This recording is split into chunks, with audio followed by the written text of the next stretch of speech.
Welcome back to Football Italia. Here we are at the Marassi Stadium in Genoa for Sampdoria Parma. The first big game of the season for Sampdoria, and a big game as well. This is being described as for Parma. It's early days yet, but today's match being taken as an indication, really, of their title chances. Well, I would go along with that, you know, and it's going to be interesting to see how Stoichkov fits into their side, how he gets on with Zola. They have some tremendous players. They've got Dino Baggio in midfield, who can score goals. But really, I'm interested in seeing Stoichkov play in this Parma side. The Sampdoria side, well, we all know this is a transitional period, but they've brought in some very good players. Seedorf and Karambou in the middle of the park. And who knows, if Mancini's in the kind of form that he's shown to our viewers in the past, well, he can turn a game on his own. Right, fabulous player to watch, of course. Although things haven't been working out from Sampdoria of late. 10 shots they had on goal last week, not one of them went in. No, they have a problem scoring goals, but it's early days yet. And as I say, if someone like Mancini can hit form, that can soon be resolved. Okay, we'll see how their luck goes as the two teams, I think, are just coming out onto the field, or about to anyway. Over to our commentators for the match, Joe Jordan and Peter Brackley. Thank you, James. It's the weekend's most appetising fixture then in Serie A, as we bring you a meeting of two teams who will certainly expect to excite their supporters this season. Sampdoria are very much in a transitional stage, but have made some quality signings in the likes of Karambou, Seedorf and Maniero. And Parma, of course, have set their sights firmly on the championship, to add to their astonishing run of success since being promoted to the top flight for the first time just 5 years ago. With so many newcomers, Sampdoria, not surprisingly, are still feeling their way a little. But Seedorf and Karambou, the two new foreigners, have exceptional talent. Seedorf from Ajax, just 19 years old, remember. And they're hoping, too, that Mancini's subtle promptings can bring the best out of the new strike force of Chiesa and Maniero. Pagotto is the first-choice goalkeeper at the moment, with Walter Zenga a long-term casualty after a pre-season training injury. Well, it's a measure of Parma's strength and depth that they had 11 players on international duty 10 days ago.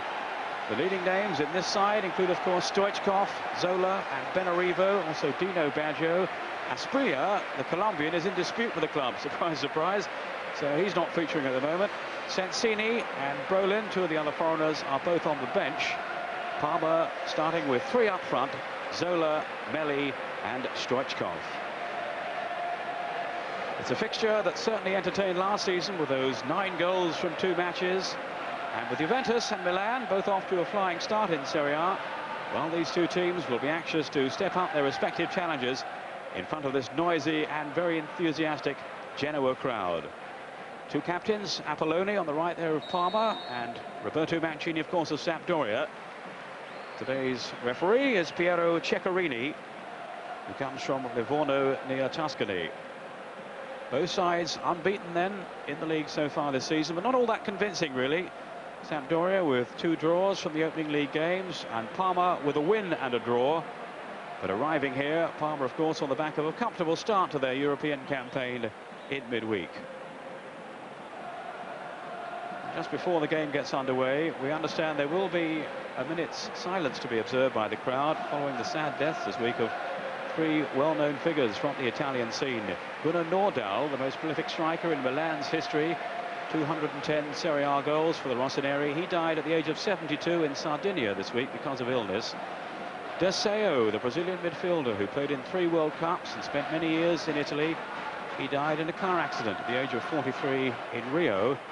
And Mario Rabuffa, a Sampdoria director for some 45 years, has also sadly passed away.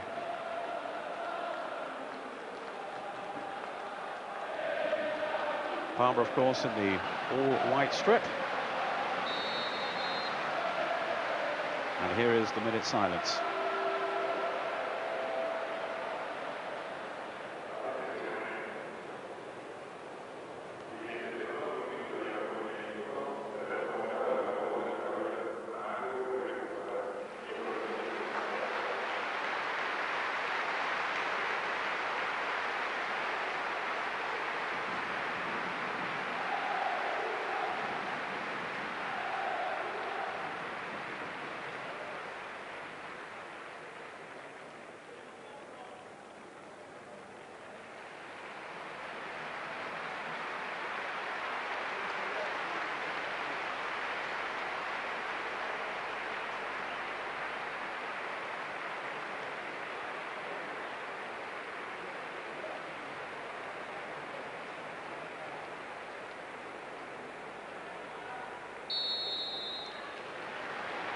And of course, in Italy, the crowds show their respect by applauding.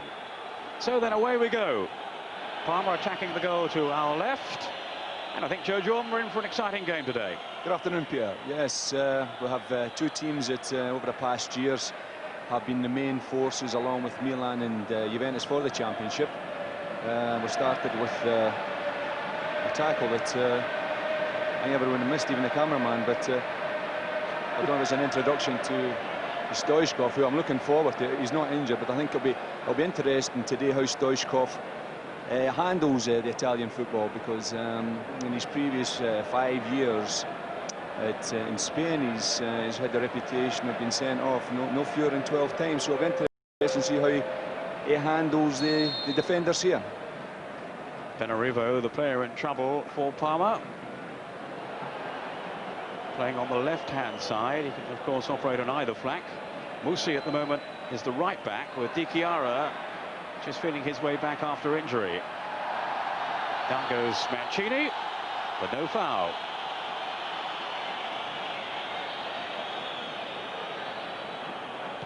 Stoichkov. That's Melli. Back with Parma now after his spell, of course, with Sampdoria, then Milan. He started the last season with Samp, finished it with Milan. Yeah, you're talking about Melli there, Peter. Melli, Zola, Stoichkov. It doesn't have to lead you into having an imagination of what can happen with these three players. If the chemistry is right between them, they could be devastating.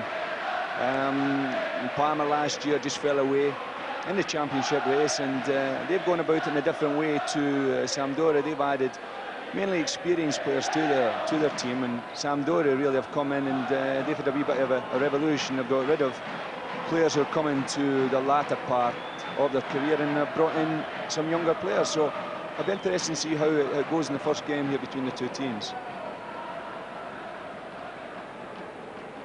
Away by Sacchetti for Sampdoria. Brackley wearing 23, one of the newcomers with Parma this season. Keeping the likes of Brolin out of the starting lineup.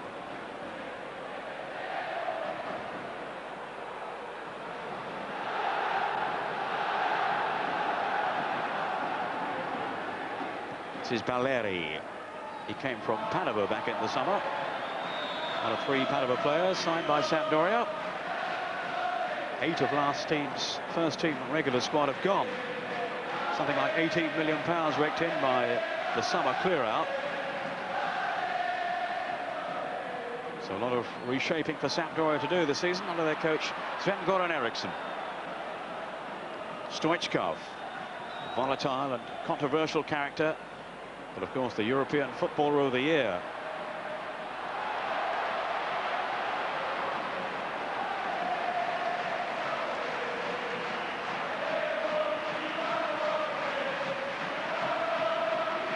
Here's Musi, whose place is now under threat then since the return of Di Chiara, who did feature as a substitute in Europe on Thursday for Parma. I think it's worth mentioning the young boy that Sampdoria have in their team there that has come from Ajax. I think people remember, they've seen the European Cup final last year, or they remember Seedorf. Now, I think people have got to take into account he's only 19, but what responsibility rests on his shoulders coming into a team with the reputation of Sampdoria. And even although people will have a certain degree of understanding, they'll still, regarding the changes that have been made, they'll be looking for their usual place high up in this division. Yes, he's a class act, Clarence Seedorf, a £3 million signing from Ajax. He was in their team, made his debut at just 16 years of age.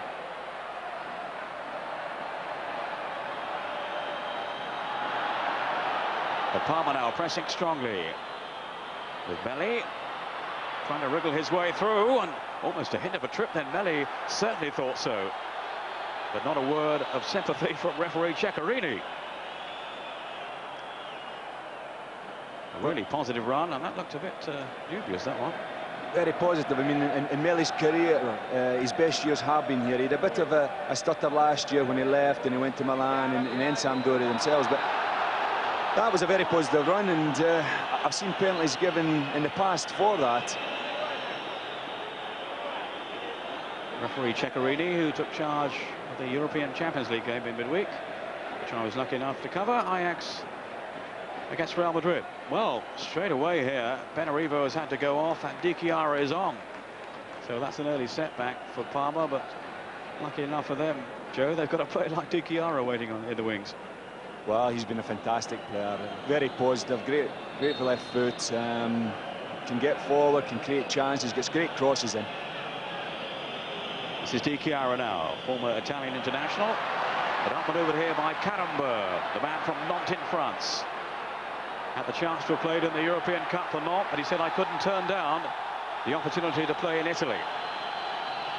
Free kick here then to Sampdoria. You'll see Karambeu linking up with the front players as often as he can. Sampdoria working hard to encourage him to get forward. This is Maniero who's sent tumbling.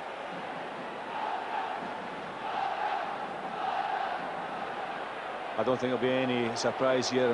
Mihailovic has got. We've seen last week in the highlights how he can hit the ball, and I think he's got the opportunity here to show how hard and how accurate he can be in his free kicks. He's got a very strong left foot, Mihailovic. Seedorf is there too. It'll be the left foot of Mihailovic, and he certainly bent it.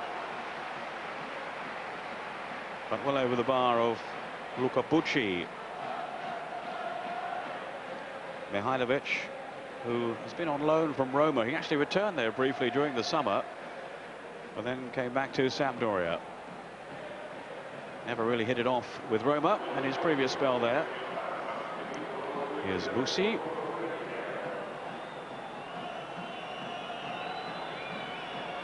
Won't really unsettle Parma having lost Benarivo with Di Chiara to replace him. Di Chiara, who was the first of the many internationals from the club, first to win a cap for his country.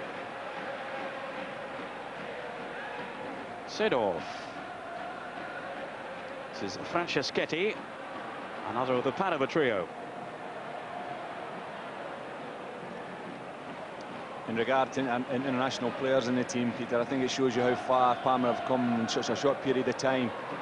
I think in the international week we had the week before last, I think there was no fewer than 11 or 10 from their squad representing their own countries. You know, from Aspila, who was involved in the England one, to the international players that were representing Italy. They've come a long, long way. Here's Kripa. Then Stoichkov. Di Chiara to Brambilla. Brambilla, who's come from Reggiano. This is Melli. Again, plenty of adventure being shown by Parma. Manini to the rescue for Sampdoria. Then away by Belleri.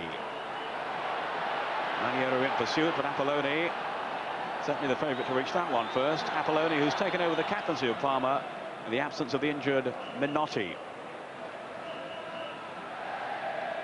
Parma with a flat back four now. They've changed their tactics a little for this season. Operating in the past, of course, with three central defenders. That's interesting, Peter. I think there's a number of teams. I don't know if it's because of success that Milan have had in the past, but there are quite a number of teams in Italian football now in Serie A who are adopting a flat back four. I know that in the case of Parma, they're without Minotti, their natural sweeper. But I'll be interested to see how they get on and how the players adapt to it. Well, those defenders were almost stretched then by the run from Karambeu, as Seedorf endeavoured to link up with him. Two players high on technique, Karambeu and Seedorf. A lot of familiar faces, of course, have departed from Sampdoria, including David Platt.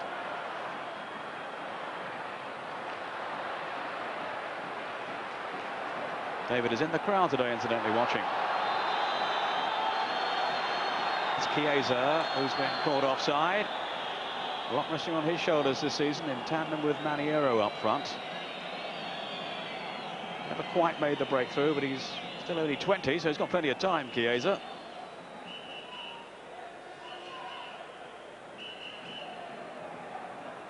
Had a couple of spells out on loan. Musi, faced by Sacchetti. And a couple cashed in by Angelo Pagotti, who's the current Italian under-21 goalkeeper. Didn't play in the game at Cremonese last week because he's doing his national service and is with the military team. So Serini came in. But now Pagotto reinstated as the #1, with Zenga not likely to play for some time, involved in a training accident with Salsano. Here's Kripa. Movement up front from Stoichkov. Zola in support too. But this is Seedorf to Karambur. Really flamboyant player, Karambur. And he's picked out Maniero. So too, though, had Cannavaro, Parma's new defender from Napoli.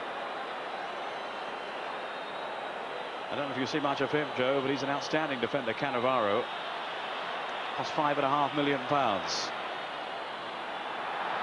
More than Stoichkov. Here's Mancini. Released by Cannavaro.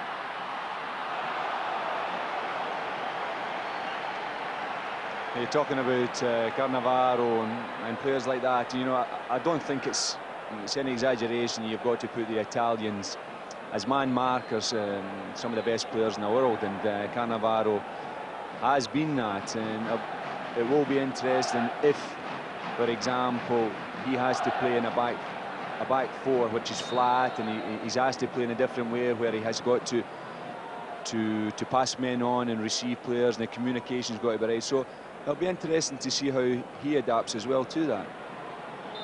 Here's Maniero.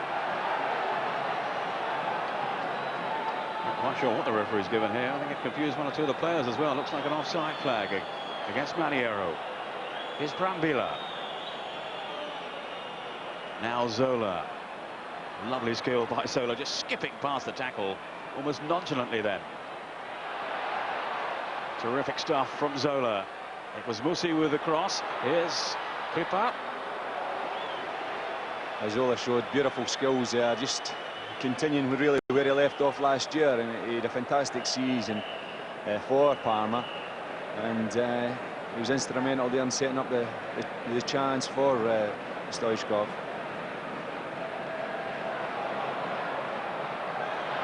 Zola, who's got 3 goals already this season, including 2 the other night in Europe. Belleri now. Movement ahead of him from Karambur. This Chiesa's little chip. Belleri has kept going. He's a former Parma player, Belleri. Had a spell with him a couple of seasons back. Cannavaro, one of the most highly rated young defenders in the Italian game. Under 21 international, and I would think an on certainty to go on to the senior side. The long throw from Karambur. Way by Brambilla. Going as far as Belleri. That's Apolloni with the clearance. He's found Stoichkov. So much success in Spain with Barcelona, Stoichkov. And a very popular signing with the Parma fans. Scored on his first Serie A appearance. That stunning free kick in the opening game against Atalanta. Franceschetti. Now Mihailovic. This is Sacchetti and Mancini, the captain. Mancini's cross. I think Maniero is going to be quite a threat in the air.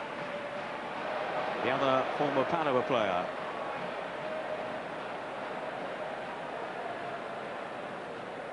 Now Musi seems to be out of the reckoning at the moment with the Italian team. Musi, having featured, of course, in the World Cup.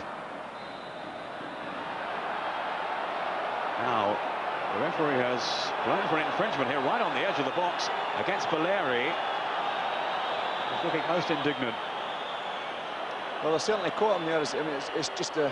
It's a nudge. It's a nudge, isn't it? Yeah. I think they've just caught them there. Normally, you know, you would maybe find the sweeper covering the marker there. The cover really has come from Belleri himself, and he's got his position wrong. He's been caught, and has resulted in giving a free kick in a very, very dangerous area. All eyes on Gianfranco Zola. man who has such a high success rate from this kind of range. 19 goals in Serie A last season from Zola.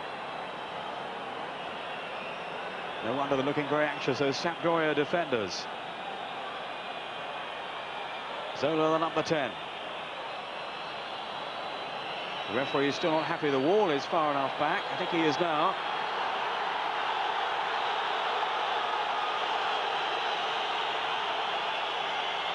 Sampdoria trying to keep their concentration. Stoichkov getting involved here. Not for the first time in his career.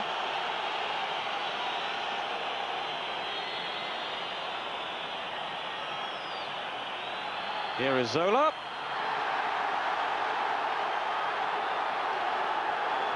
A long wait for nothing to happen.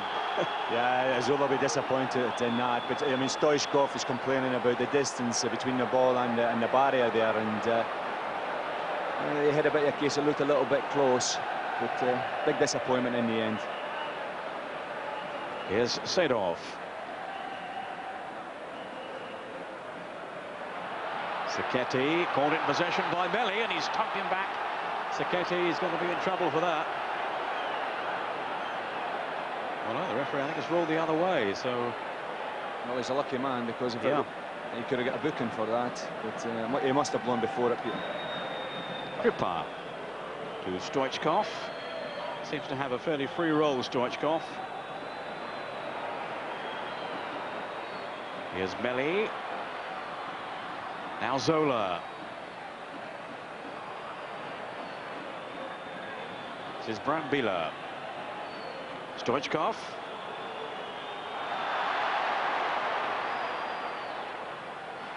Away by Sacchetti, but only as far as Brambilla.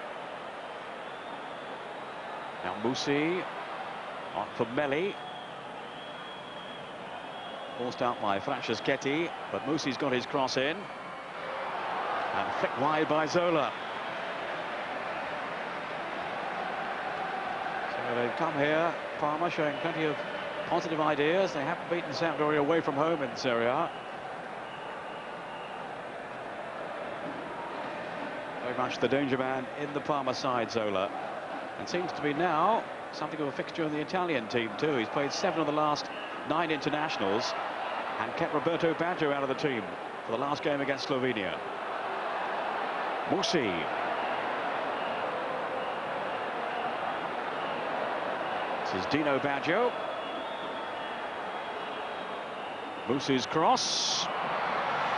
Melli almost fashioned a chance for himself with his determination. Mihailovic. Valeri now. Well, Parma are certainly not inhibited by their past record here, Peter. I mean, a very positive start from them, and in the first few minutes of the game, they have been the most dangerous. And in the middle of that, there's Zola. Yeah, he's a player, as you've mentioned there, he's gained recognition in the international team, and he's shown here that he's a player playing with full of confidence. Well, they know they've got to step up their away form, Parma. It's really been their Achilles heel in the past few seasons. Oh, almost a mix-up then.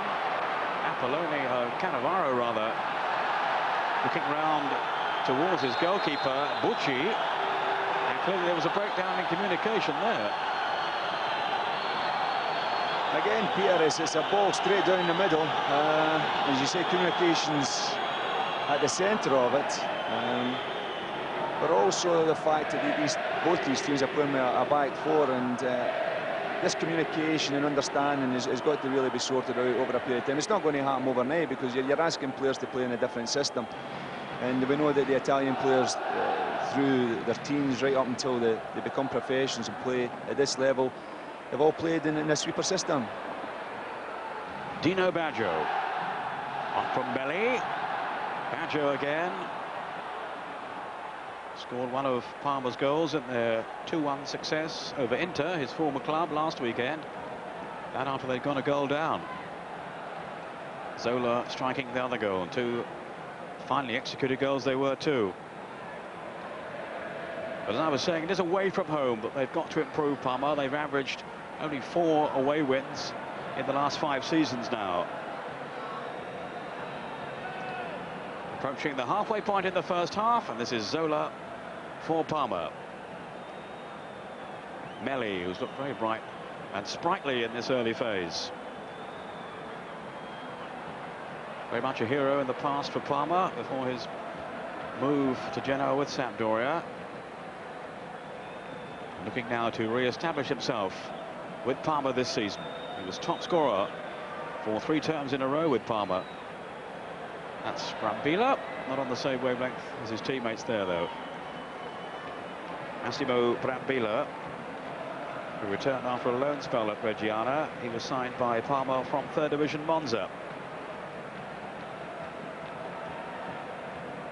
Franceschetti, who's keeping Ferri, the veteran defender, out of the Sampdoria team.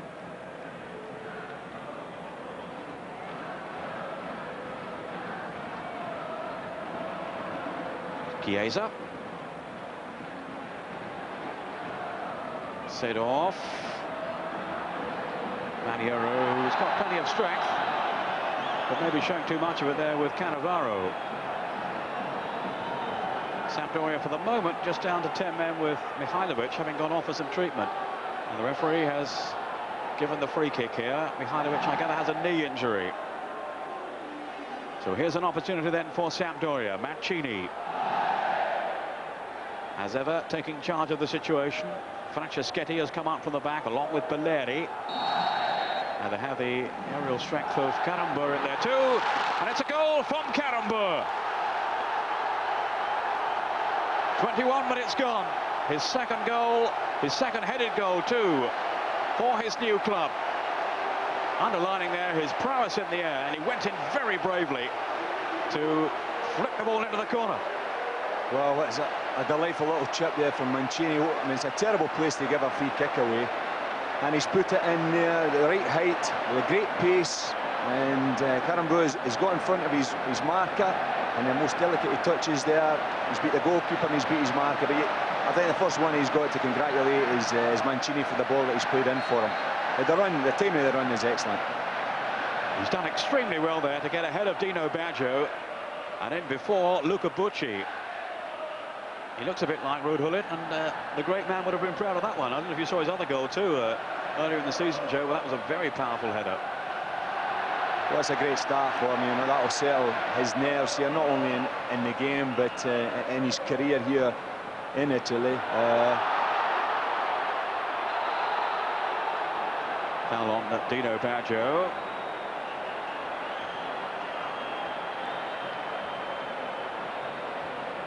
And here's the header again.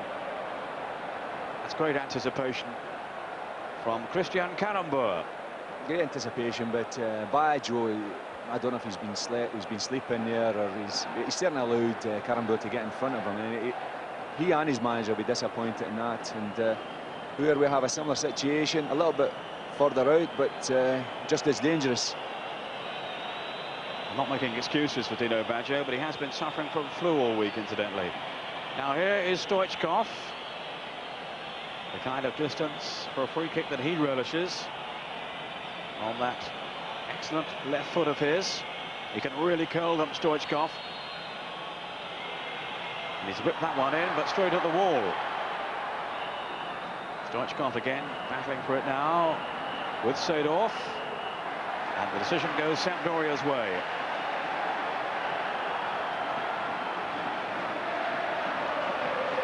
Certainly, Stoichkov has picked up the language pretty quick. He said the chat with the referee, and he said the chat with the linesman. So he's well into the language, Peter. Seedorf. Now Mihailovic, who seems to be okay again. Wide by Seedorf to Karambur. Karambur, who hails from Lifu, New Caledonia. Di Chiara to Apolloni. This is Brambilla, who's an industrious player and a good signing by Parma. Another man missing at the moment, incidentally, Fernando Couto, the Portuguese international, who's not fully fit. Here's Zola, who certainly is. Another spirited run by Zola. And Sampdoria had to resort to bringing him down illegally. So another opportunity for Zola.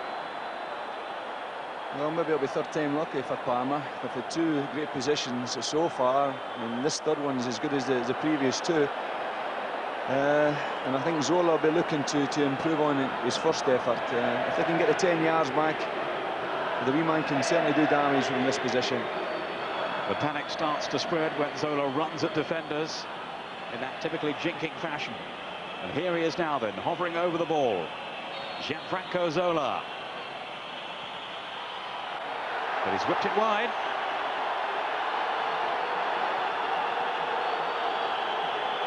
.38 goals in 67 Serie A appearances for Parma.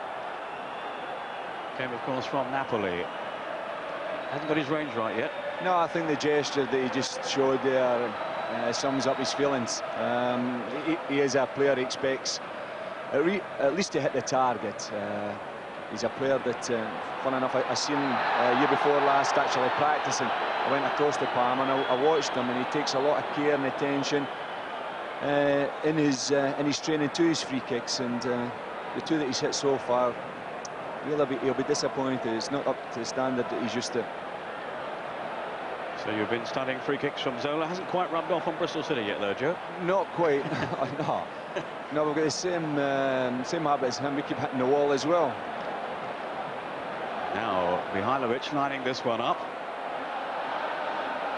It's a long, long run. And he's hit it through firmly enough too.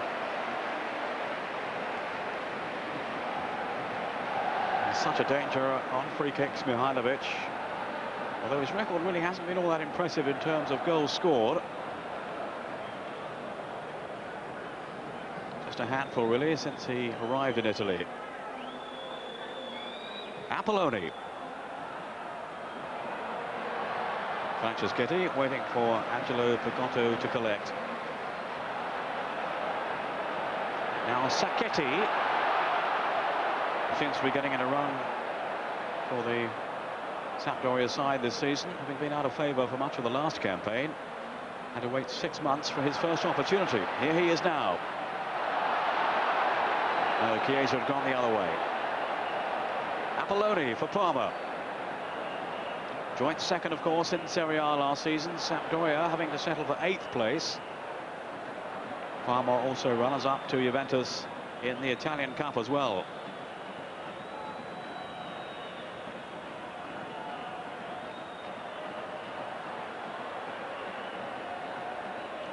Apolloni. Now Stoichkov, or rather Kripa, to Di Chiara. This is Stoichkov.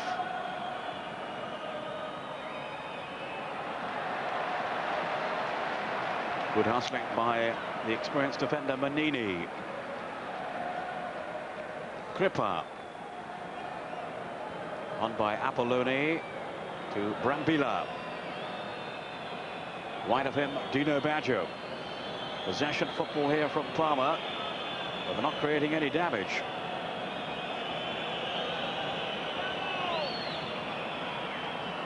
Zola might now. Excellent close control. Appeal for handball. Nothing given though.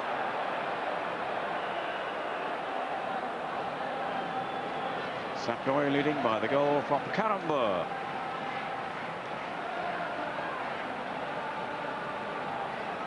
Brambilla. Again, Manini was very quick in the tackle. Does read the game so well at the back, Manini. This is Melli. On by Stoichkov.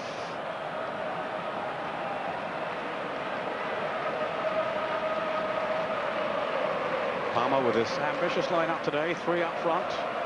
In Melli, Zola and Stoichkov. But so far the Sampdoria defence standing firm. Marshalled around Manini. Yeah, I think Sampdoria, this moment, Pierre, you say defence, I think they're just going to sit in it at the moment and see if they can bring Parma on to them and see if they can catch them on the break. Mancini, who will be hoping to provide the ammunition for that. Just overhit though in search of Maniero. Fabio Scala, the coach of Parma. hoping his team can go one better this season and win that Scudetto for the very first time. Well, that's really about the only thing that they've failed to do, and I would say the main reason for that over the last couple of years is they've been their away form. You've touched on it before, and it's no coincidence that it's let them down in the previous years, and they have got to get it sorted out. They've got to show that they've got the character to go away from home to places like here and get a result. So far, as the way the game has gone, although they're 1-0 down, they're playing with a lot of confidence, and they're dominating the game in possession. Di Chiaro away from Maniero, but then Belleri with the interception. That's a foul by Di Chiaro. The first half substitute here for the injured Benarivo. Just caught David Belleri. Actually, it's Maniero, sorry, who is sent tumbling there. I don't think that was intentional. I think Di Chiara had got forward as he does, and the first thing that these players do, these fullbacks, once they've lost possession of the ball, or his teammates lost possession of the ball, is to get back in as quickly as possible and facing the game, and that's what he's trying to do. And unfortunately, he's running into the Sampdoria player. Maniero, Super Pippo, as he's known. Filippo Maniero, 9 goals for Padova last season. He was their leading scorer. Cost £1 million back in the summer. Long ball from Belleri, very optimistic though. In the bright sunshine of Genoa, Mihailovic. That's an excellent pass. More danger here, in goes Karamba. Almost got on the end of it too. That was a grand recovery by Kripa to thwart him in the end. Another surging burst through from Karamba. Well, it's a fantastic ball through from Mihailovic, and the cross comes in. And in all honesty, I thought he would have went for his second goal with a header. I think if he had dived it and attacked the ball as he did in the first incident where he got the first goal, I think he would have had a brace. You'd have dived in there, Joe, wouldn't you, in your heyday? I would have dived down without a doubt, and try to keep my eyes open and just put it in the corner. It was a great opportunity. If you were still on the field, that is. Yes, I was still on the field. Actually, just on a more solemn note, when I was saying earlier on there about the sad death of Deseo, you of course knew him from your days in Italy. Yes, Deseo was a player I played against in Italy, and I remember playing once for Scotland against Deseo, but I become friendly with him in my days at Verona. He just left. Just break in there to stay with this attack, Belleri. And a good claim by Luca Bucci. He just left as I arrived. He went to Napoli and had a number of years there. In fact, he spent 5 or 6 years in total in Italy. And he was a terrific player, great left foot, quality, what you would expect from a Brazilian. But it's very sad that you get someone in so young a year who dies in an incident like that. OK, Joe, well, thanks for that tribute to Deseo, who sadly died at the age of 43 in that car accident back in Rio de Janeiro. Kripa. Now Cannavaro. This is Apolloni. One of several players on international duty recently, but he didn't feature in the Italian game, Apolloni. Just in the squad.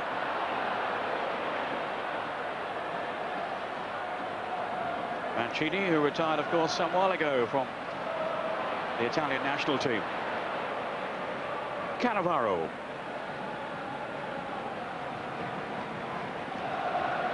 Now Kripa, who works so hard for Parma.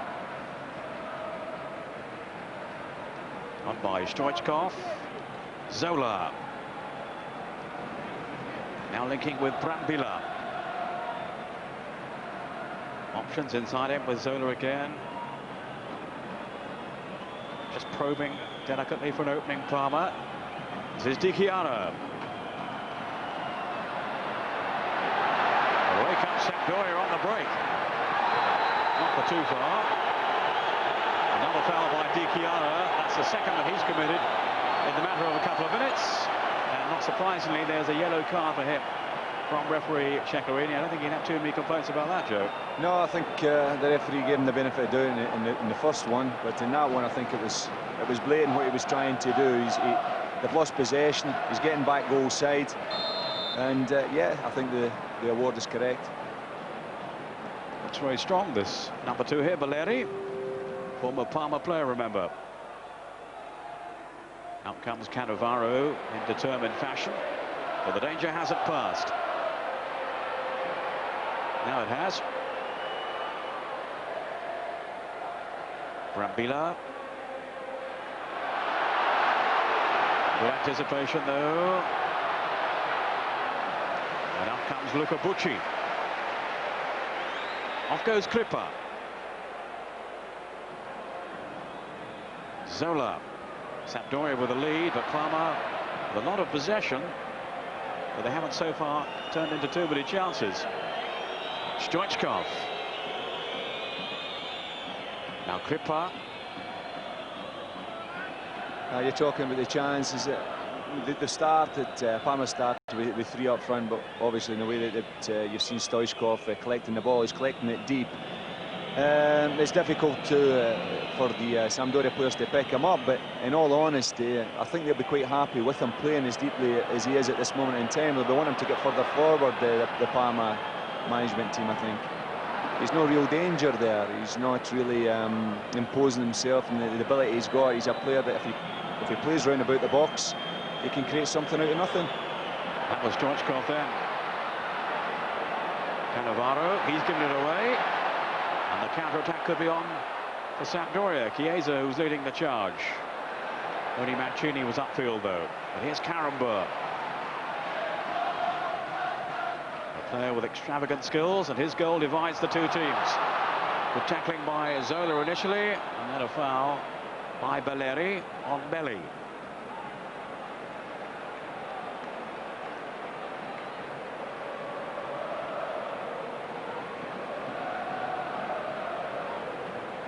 Kick taken by Stoichkov. Tutti Chiara. Stoichkov again.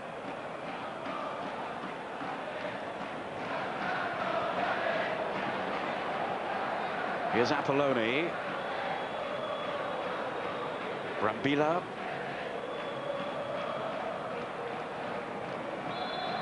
Foul by Franceschetti this time on Belli, who's coming in for some strong treatment in this first half. Crippa. Musi making the forward run ahead of him, hoping to open up some space. This is Brambilla. Deep cross, too deep for Zola.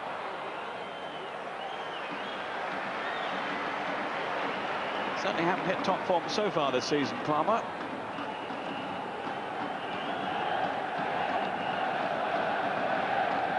And so far, Pagotto in the Sampdoria goal has had relatively little to do. Just concern over free kicks, really. Yeah, I would say that at this moment in time, for all the possession that Parma have had, they've not really got in many occasions behind Sampdoria, and it's a little bit predictable. Mancini, that was a lovely turn then.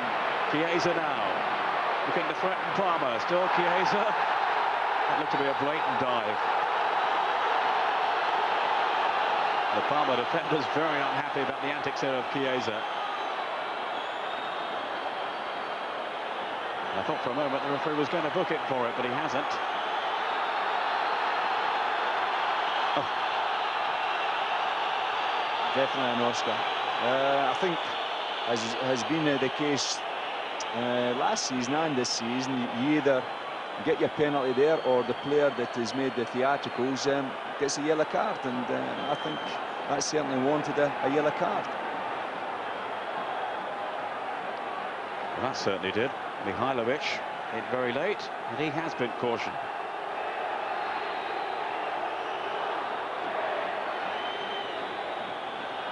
There's the confirmation, the yellow card for Sinisa Mihailovic. Sampdoria's Serb, although he's actually born in Croatia. Here's Zola now, looking to produce some magical skills. Whipping over the cross, it's a dangerous one too. And Pagotto did well to hold on, albeit at the second attempt. That was a brilliant piece of play there as well. I mean, he's penned in the corner there, and he's got something out of nothing, really. You're really looking something from Melly, who is he's built really his reputation and his career on nicking little chances like that. We're inside the last 5 minutes of the first half. Brambilla.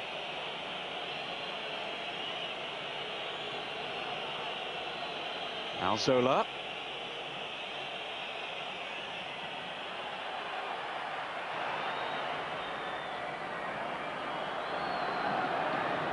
Chiesa.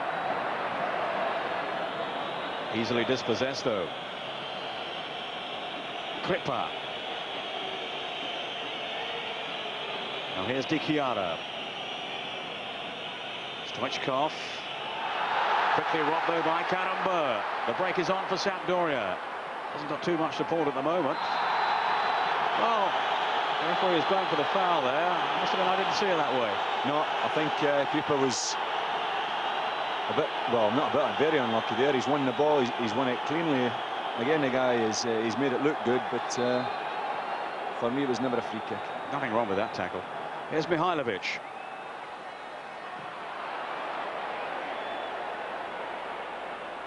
Sacchetti.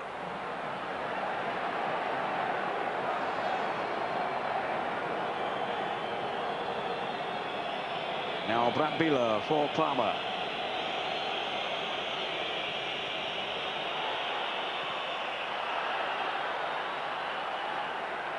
Mancini. Or rather Mihailovic. This is Mancini now. Seedorf, who's had a fairly quiet first half.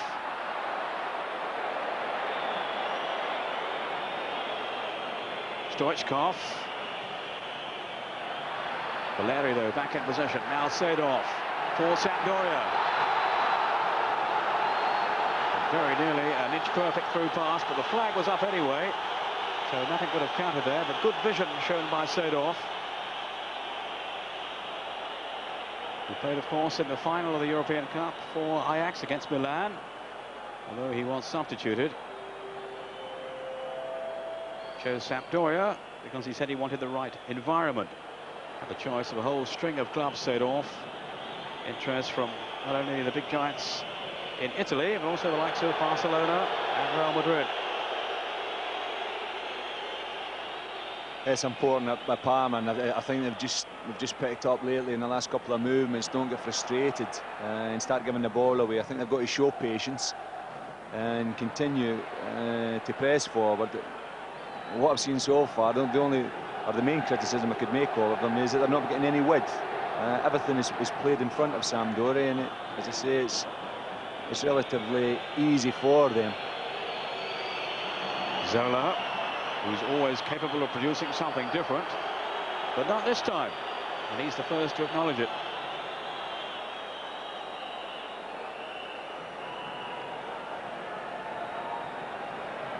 A couple of minutes of the first half to go.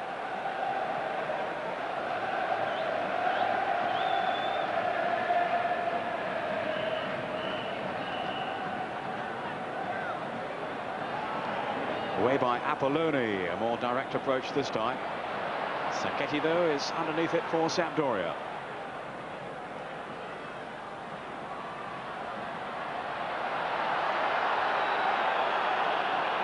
Brambilla. Again, the service is poor with Stoichkov, who looked at him in sheer disgust. Seedorf. Well, that's cool defending by young Cannavaro, and also from Apolloni. Now Di Chiara. Kripa. Almost into stoppage time. Karamba thought he'd won the throw. The linesman was not in agreement with him, though. It's Palmer's throw again, despite the protests of Manini. I like the look of Karamba, though, Joe. Yeah, he's back to enthusiasm, isn't he? Well, he's been in the game non-stop. He's been instrumental in most things that the Sampdoria have done. I think the main way you look at it, he seems to be enjoying his game. He certainly enjoyed his goal. We're into injury time.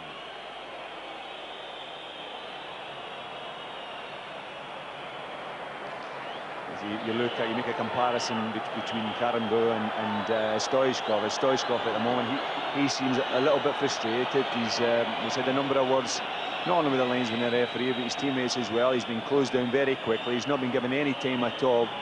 And that's the respect you've got to give a player of that quality. He's going to find that in Italy. He won't have too much time. Certainly not to dwell on the ball. Here's Di Chiara now. Right at the end of the first half, Stoichkov.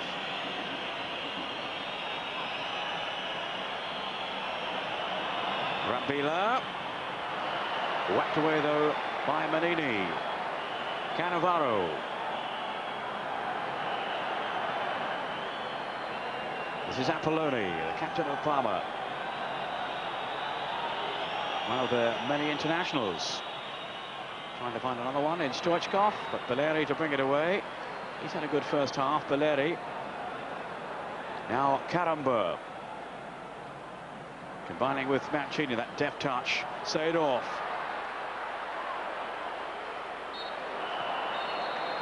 Well, there is the half-time whistle. A roar from the home crowd to underline that they had the lead at half-time, albeit a slender one, the goal from Christian Karambeu. Parma had plenty of the play, but didn't really inflict too much damage when they were anywhere near the Sampdoria goal. Nevio Scala will be working on that, I'm sure, with his players at half-time. We'll be back in a couple of minutes from now. The half-time score in the Luigi Ferrari Stadium in Genoa is Sampdoria 1, Parma 0.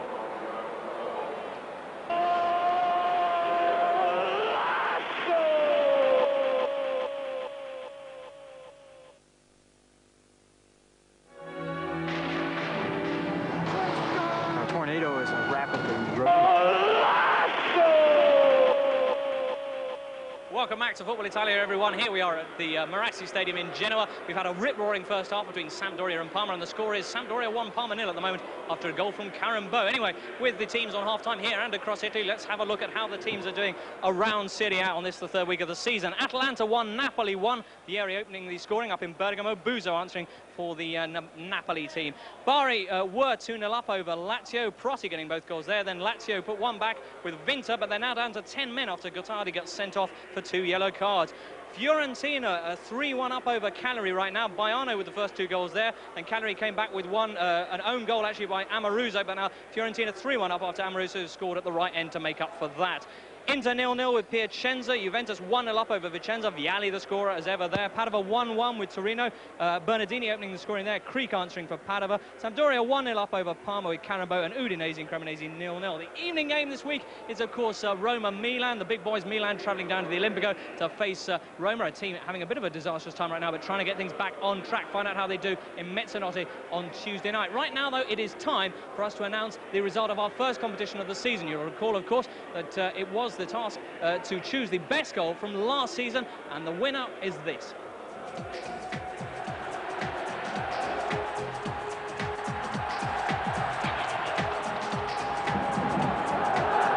Super skill by Zola.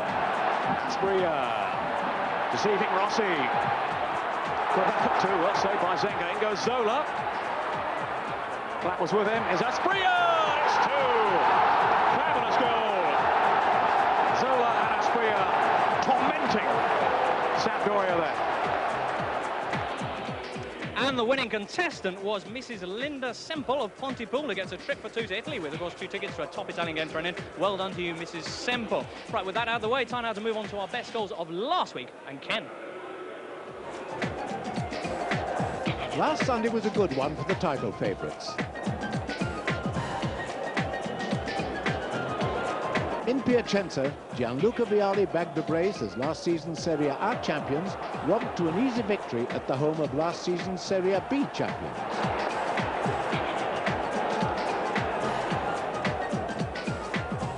In Milan, Roberto Baggio marked his home league debut with a late winner as the Rossoneri edged past Udinese. While in Sardinia, Giuseppe Signore's first half strike was enough to give Lazio a share of top spot.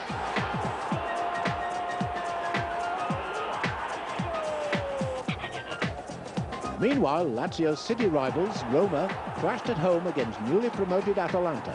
Christian Vieri's penalty proving decisive.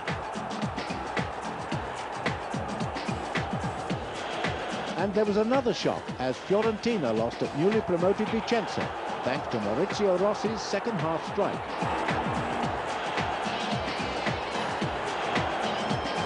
But our choice for goal of the week goes to Gianfranco Zola, as Parma, another title favourite, came from behind to defeat a new-look Inter.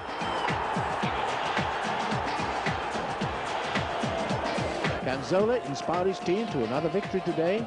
Find out after the break, as we bring you the second half of Sampdoria versus Parma live.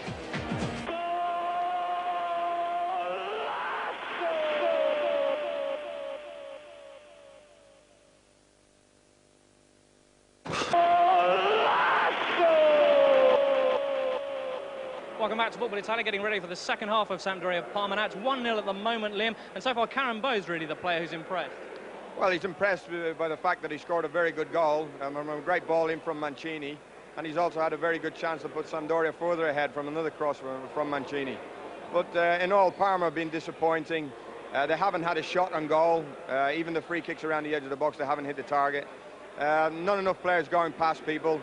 So they're in for a battle to pull this game around. Okay, I mean, Stoichkov, obviously we made a lot of noise about him at the start. So far, though, he hasn't really been enjoying himself, and the ref hasn't been enjoying him. No, he hasn't delivered. He's getting frustrated. That's a word that Joe Jordan mentioned during the commentary. He's getting frustrated also with his teammates, and I don't like to see that. He's been a disappointment so far, but the Sampdoria defence, marshalled by Manini, are doing very well. Okay, it's not one of their strong points, of course. The defence has done well so far. Let's find out if they can hold out another 45 minutes now with our commentators, Joe Jordan and Peter Brackley. Thank you, James. Sampdoria then to start the second half, leading by that single goal from Carambeau, one of their new players from back in the summer. Parma haven't really fashioned too many opportunities at all so far, although they've enjoyed a fair amount of possession. Certainly Stoichkov, yes, frustrated I think is the word for him so far, and we have seen him so often in the past boil over when things aren't going his way. He of course fell out with Johan Cruyff back at Barcelona. Stoichkov saying he didn't want me there anymore because he was jealous of how popular I was. Well, this man is pretty popular at the moment in Genoa with the Sampdoria fans. Carambeau. Free kick here, then to Samp.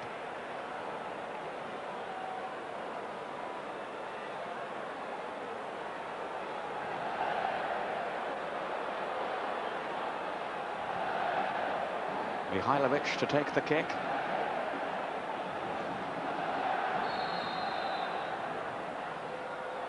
Dangerous one too, beaten away by Luca Bucci. The shot driven back through, up goes the flag for offside. I think against Maniero, was lurking through the middle. Carambeau clearly is in some distress here. He'll look to run it off, but I wonder if he can there, Joe. Well, the way things have went for the lad in particular, he won't want to come off. As we've seen in the first half, he was enjoying the game. He's involved in most things. He has the goal and he's full of it, so the last thing he'll want to do is to come and sit on that bench. His nickname is Lally, which from his native land means fire, and he's shown plenty of that in this game.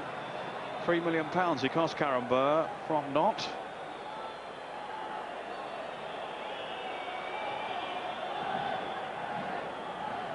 Here's Sadov, the other new foreigner. Lovely piece of skill then too, as he quickly changed direction. And then Maniero had wandered offside again.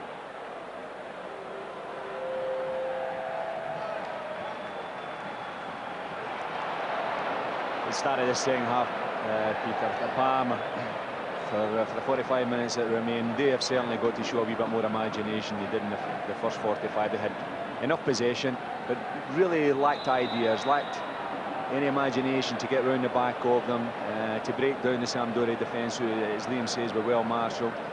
But you're looking at players like Stoichkov, to be able to create something. And at this moment in time, other than being too deep, even in occasions when he's been up further towards the 18-yard box, he's been disappointing. That was a needless foul by Cannavaro as Musi was quick to point out to his teammate. Here's Mihailovic now, curling it over. Karamba so nearly profiting too from the free kick. Mancini in there as well.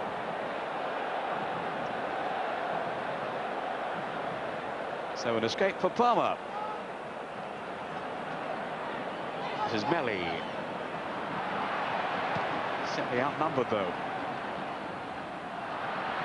Karamba making another forward run. So presumably he's okay again now.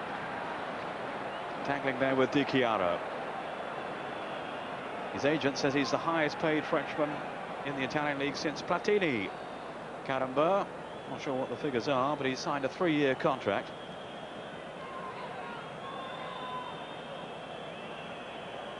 Kripa, then Zola. Parma will be seeking inspiration from Zola in this second half. Melli twisting and turning, but not deceiving Sacchetti, who once or twice got caught out in the first half down this left side for Sampdoria. Kripa. The header through to Stoichkov. Up goes the flag for offside, but at least there, Joe, he's in a more advanced position, Stoichkov. Yeah, that's what you want to see him. That's what the viewers want to see him. He's a very, very talented player, as we've seen over recent years in the World Cup, and also his performances with Barcelona.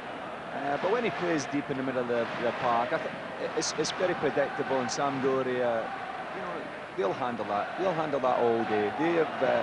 They've got the lead. They've got everybody behind the ball. They've got their stall set out, and they'll invite Parma onto him. But when you've got players like Stoichkov and Zola, you want the ball in there, round about their feet, because they can create things, even in the tightest of spaces.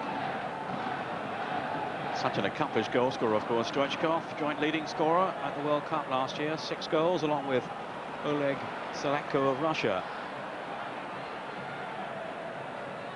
This is Mancini.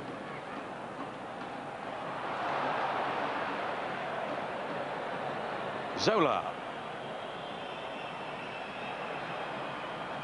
Sacchetti.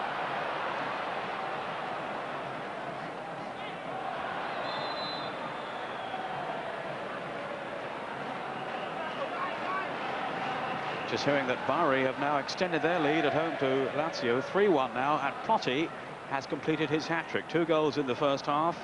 And one reply from Aaron Winter, the Dutchman for Lazio. It's now 3-1. And that's 5 for Totti this season, so he's the top scorer in Serie A so far.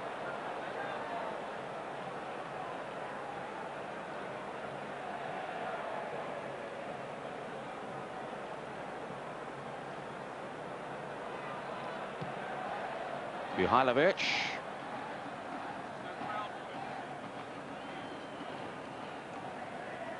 Di Chiara. Now Kripa, who's no longer an automatic selection for Parma, with all the new arrivals at the club and the competition for midfield places. Got his place back in the Italian team a short while back, but he wasn't in the last squad for the match with Slovenia. Here's Kripa now with Stoichkov. Again, very, very deep. As Joe was saying in the first half, Sampdoria will be happy for him to operate from that kind of area. Here he is now, Stoichkov. Kripa. Again, Stoichkov hanging back. This is Zola. Now then to Stoichkov. Zola. Again, such fine anticipation by Manini. It's his 12th season now with Sampdoria. The 33-year-old looks as solid as ever at the back. Brambilla. Zola. This is Musi. Looking to stretch Sampdoria down the flanks. That's what they've got to do. They haven't really got round the back too often. Actually, Peter, that's about the first time that they've done that, other than Zola creating a wee bit of magic in the first half where he got a cross in that the keeper didn't quite hold. That's the only occasion that that's happened. Brambilla.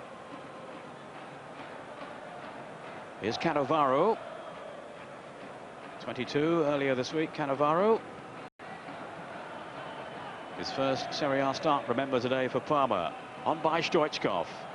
Dino Baggio. This is Musi with Zola in the middle inside him. Here's Zola. Oh, wonderful piece of skill by Zola. What a pity he couldn't finish it off. He left defenders totally mesmerised there. Oh, well, that was a moment to savour from Gianfranco Zola. Well, that's what you want to see, isn't it? He's sold a dummy there, and both of them have went in the wrong direction. But really, that's where he wants the ball. He wants the ball round about the box. So does Stoichkov. And hopefully Melli can go on to the end. I mean, Melli he's a natural goal scorer. He's a poacher. He wants to be in there. But they've got to get the ball up a lot quicker. And from areas where they can get a wee bit more danger. And those areas are really down the flanks. Zola again. Possesses fantastic skill, Gianfranco Zola. The key man in the Parma side. Off goes Kripa. Again, no way through for Parma. Away comes Seedorf. Chiesa to Seedorf again. On then by the Dutchman. To find Mancini. Mancini's chip. Then Brambilla. But he's caught out, Mihailovic. Both teams showing plenty of imagination about that cutting edge so far up front. Just the one goal from Karamba in the first half. Stoichkov. Zola endeavouring to release him. And goes Baggio. This is Melli, and the whistle's gone for a free kick for the challenge by Baggio. Hasn't been well at all this week with that problem with flu, Baggio, and he'd been doubtful right up until a few hours before the kick-off. They've got options on the bench for the likes of Brolin and young Filippo Inzaghi. Also Sensini, the Argentine. Sampdoria's substitutes include Ferri and Ivani, as well as Bellucci, their young striker who played in the opening game, and here he is now right on cue. So he's about to come on, Claudio Bellucci. Started that first game when Chiesa was out through injury, and that's the switch that's being made here too. Bellucci has come on in place of Enrico Chiesa. Some 10 minutes into the second half. Chiesa had been fairly doubtful before the kick-off anyway, not fully fit. So he'll be taking no further part in this game. Seedorf.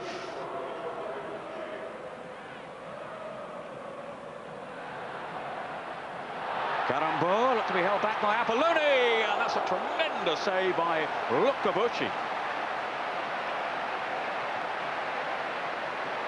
Well, he's making such an impression, Christian Karamba. Yeah, Seedorf, it's a great ball, and the defender's got the wrong side there of Karamba, and the keeper has had to pull off a great save. He gets forward, the lad. He's been a danger, he's a threat all the time. Mihailovic with the corner. No, the whistle's gone. That'll be a free kick to Parma. It's an awesome strike there by Karamba a moment or so ago. I think he's set to become a firm favourite for the fans of Sampdoria. Certainly a leading light for Nantes in their championship season in France. But now he's switched to Italy's Serie A. Franceschetti backpedaling.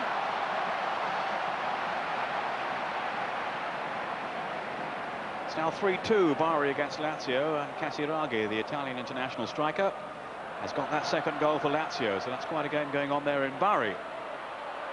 There's Balleri now, threatening down the right side again. Ball claimed by Bucci, who seems to have nudged ahead of Paliuca at the moment in the Italian squad. Paliuca was left out for the last game. Ferruzzi of Juventus, the #1. That was a good positive run there by Balleri, and really Parma should take note of that and get their two full-backs to get down there and be as positive as is very short. But really it's only common in spasms. We've got isolated incidents when they try to do it. They're not doing it with the forceful runs that they should be. It's a lazy sort of pass then from Stoichkov. He's such a moody player. You never quite know what mood he's going to be in. Well, I think he'll realise in a short time that that lazy attitude will need to be done away with, because there is no easy games in this league. He's in a very competitive competition, and you can't drop your standards at any time.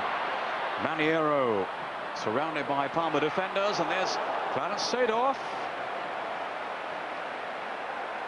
Well, the game stepped up since half-time. 19-year-old Seedorf. Sven-Goran Eriksson, so delighted to have captured his services with plenty of competition. Manini. Here's Seedorf. His confidence growing. Karambur. Neat little combination between the two. And good advantage played by the referee too. Karambur. I think we're going to see plenty of him this season. Now Baggio to bring it away for Parma. Stoichkov. Elegantly wide. To Baggio. Zola making the run ahead of him.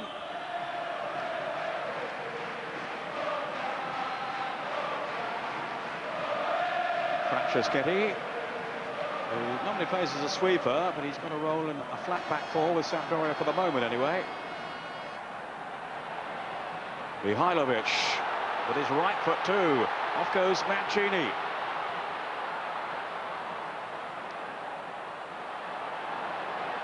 And solid defending though by Apolloni. Sampdoria have surprised me a little bit in the second half. I thought they would have sat here and brought Parma further on to them, but now they're taking the game to them. They're not just waiting to try and catch them on the break. When they get the opportunity, they're pushing forward as well, looking for a second goal. Melli.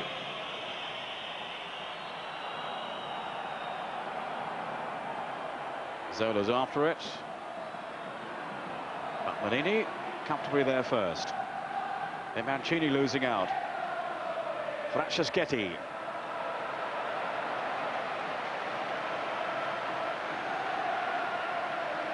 It's now Bari 3, Lazio 3. Signori has got that equaliser for Lazio. 2-1 down at half-time. Now it's 3-3. We've had an hour now for the match in Genoa here. Sampdoria 1, Parma 0. And this is Melli for Parma. The run by Baggio.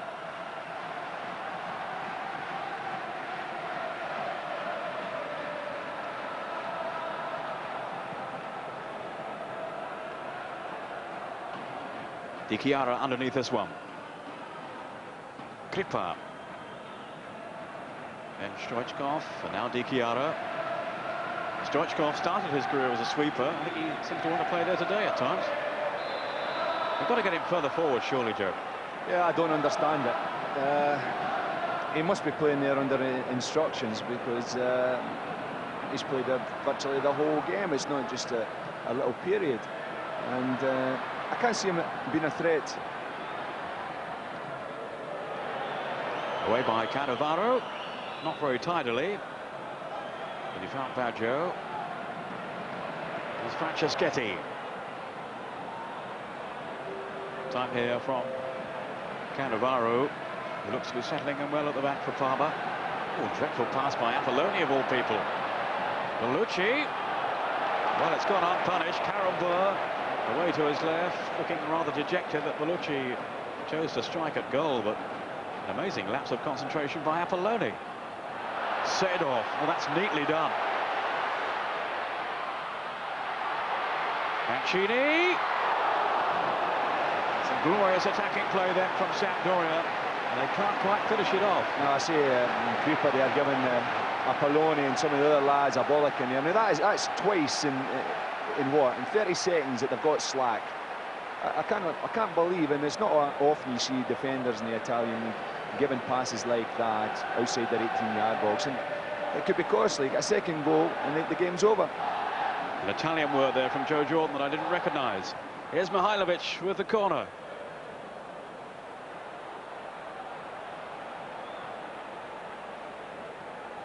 Joe is now wondering what he said. Rollicking, he said. Something like that, Peter.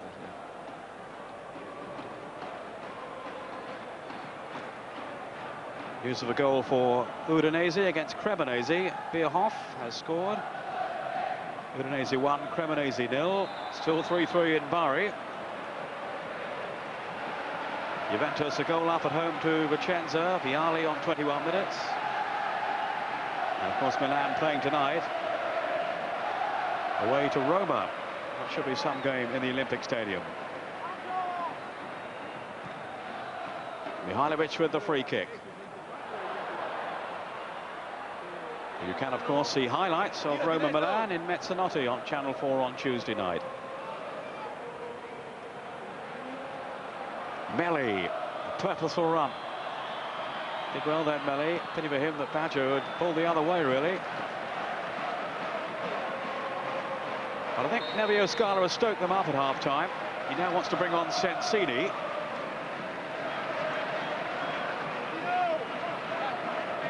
Also Brolin warming up, the Swedish international who has had fitness problems. There is Brolin. On goes Sensini, number 7. Brolin wearing 11. I think Brambilla has gone off. And Baggio. They're the two players replaced. So Brolin's on, Joe. Yeah, I'm looking forward to him. He's had a bit of an indifferent period through injuries and one thing and another, but he is a talented player. We've seen him in many occasions over the years. He's still a young player. He hit the headlines at a very young age, but he's a player even in recent times has shown that he's still got the appetite for the game. He is a player that can, obviously that's one of the reasons he's been brought on, is to turn the game, and he can definitely do that. Sensini, a versatile player, the Argentine. He's on as well then. He's actually started the first 4 games, Sensini.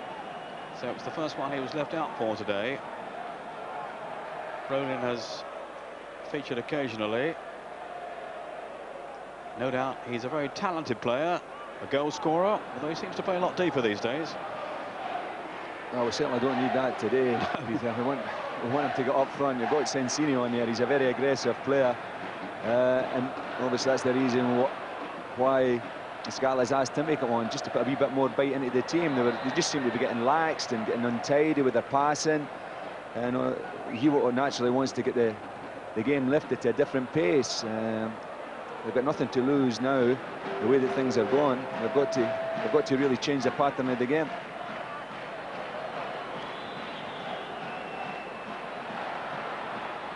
Valeri for Sampdoria.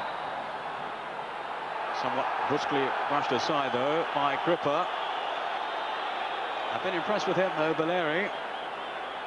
Well, I think he's got something to prove. I think he was at Parma for a number of years, and here's Caramba. He never quite got the opportunity to prove over a period of games what he can do. And when you have a young lad or an ex-player that comes and plays against his old team, there's that extra space in the game, and he's certainly shown that today. He's played very, very well. Mihailovic, Mancini easily brushing aside the challenge of Brolin, and he's got Bucci off his line too. Such quick thinking there by Roberto Mancini. The old football brain was ticking over then. Well, that's his trademark, to do the unexpected. Normally does it with a little bit more quality, and that, as we've seen over many seasons, I think he's one of the top. There's Melli, and the deflection took the sting off the shot.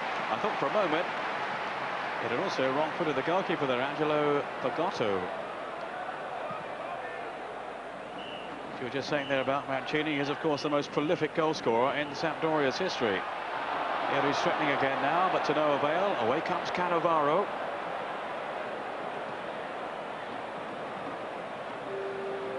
Udinese have scored a second goal at home to Cremonese. That's Poggi. Udinese 0, 2.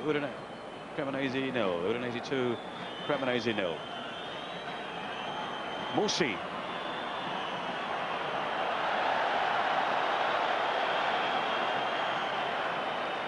Well, they've obviously told him to get forward down the flank, Roberto Musi, but didn't make much headway then.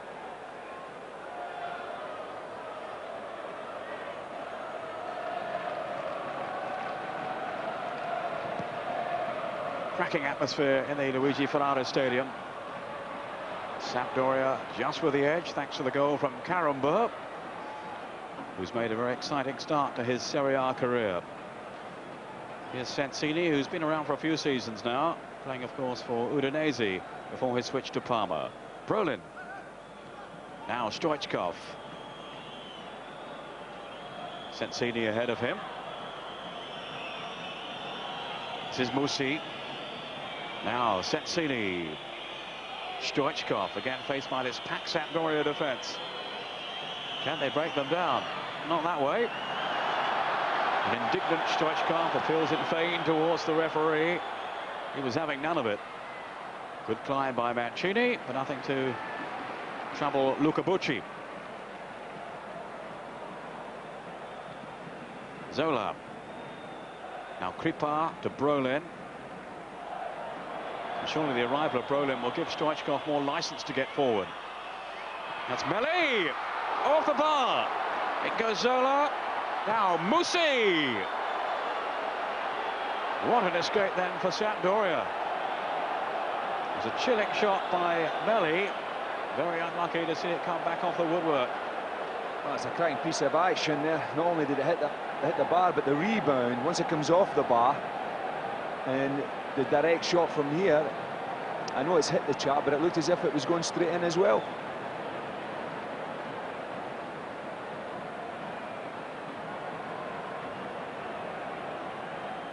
Here's Sensini. Such frustration for Parma. Di Chiara quickly closed down by Belleri.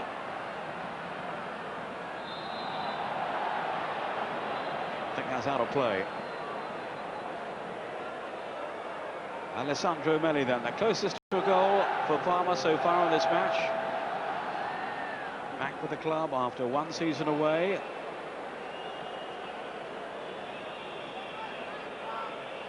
Well, that's what his game's all about, Peter. You know, Melli, he's a player, he's a poacher. They haven't been getting the ball into the box often enough for him. He finds himself too often, actually, outside the box. He is a player that lives on pieces, and he lived on it there and nearly profited from it.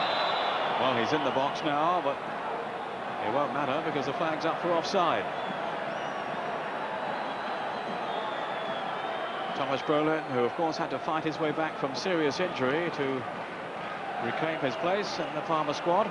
And there's a shot again from Melli, back off the bar. He's not very sharp at times, Alessandro Melli. Doesn't he look a good defender, Cannavaro? He stood out. He stood out with his simplicity. You know, he's played everything easy. His control has been first class. His reading of the game is good, and his distribution, as I say, has been simple. Getting the game going again. Brolin's chip.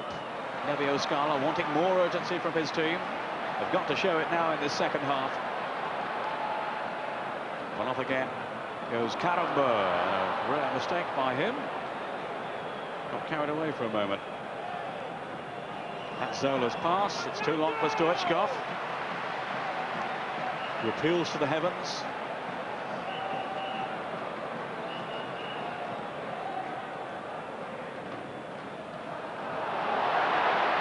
Mancini trying to curl it in. It wasn't far away. Well, he scored some marvellous goals down the years, Mancini. 115 in all in Serie A. And he was not too far off the target with that little curl. Maniero's going off, and Invernizzi, a solid utility player, comes on to take his place. I think they'll just try to tighten things up a bit now, Sampdoria, and look to catch Parma on the break with the guile of Mancini.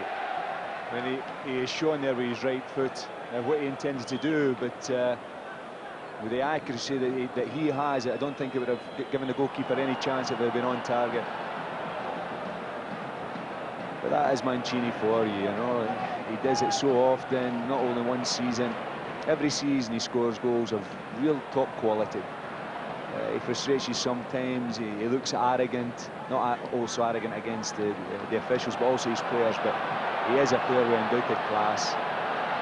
Says he intends to be more tolerant of his teammates this season. That's very kind of him. I think. And I'm Rude Hullet.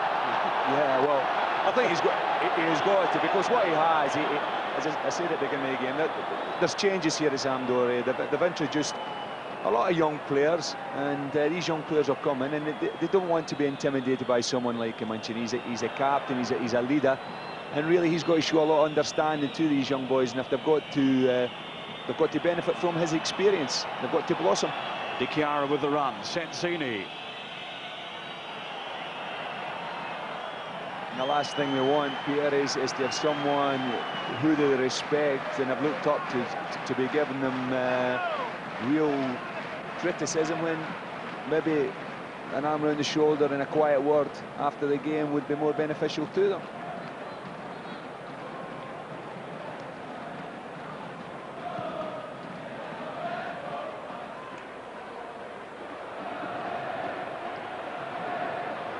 Karambur.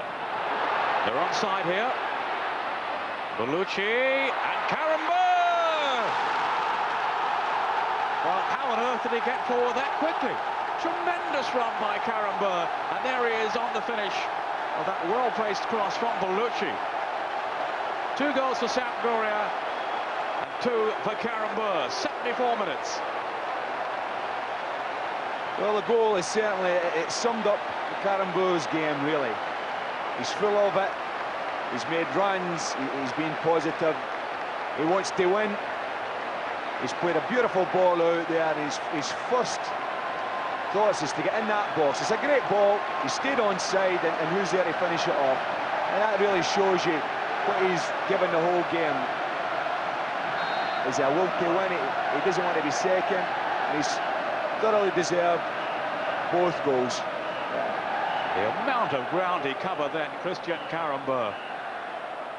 That's 3 goals for him in Serie A already this season. All credit to Bellucci for the part that he played. Such an accurate cross. And Parma's defence then was run ragged.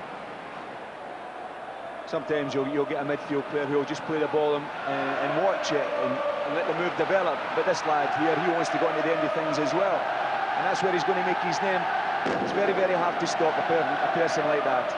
We were actually wondering at half-time whether he had genuine pace. He certainly showed it then.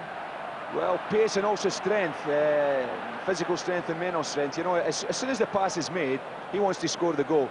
He's off, but he's worked incredibly hard in the middle of the park here. He's made more forward runs than any other player. Franceschetti. 2-0 to Sampdoria. Napoli have scored again away to Atalanta. They now lead 2-1. Agostini with the second goal. 3-1 rather is there now.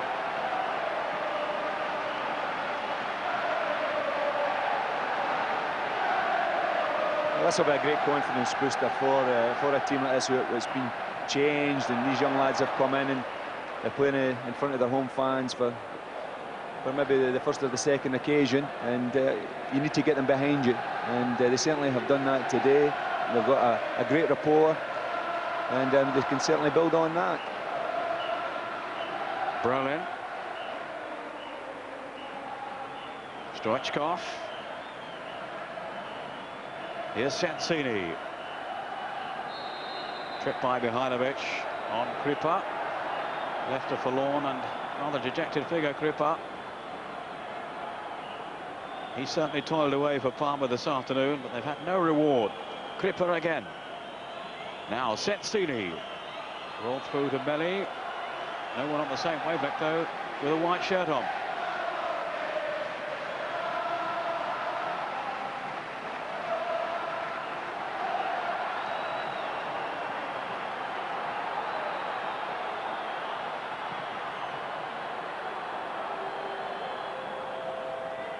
Cannavaro with the header. Straight though to Seedorf, who's shown some brilliant touches in midfield. Plenty of strength and power there too. I think Sampdoria can be well pleased with their two new foreign acquisitions. Karamba and Seedorf. But Seedorf, he's been overshadowed a little bit by his teammate, but I think you've got to remember he is only 19. I mean, it's frightening sometimes to think that what he's achieved so far in the game, and he's still only 19. Been a frustrating afternoon for Hristo Stoichkov of Parma. And he's not going to be happy with this decision.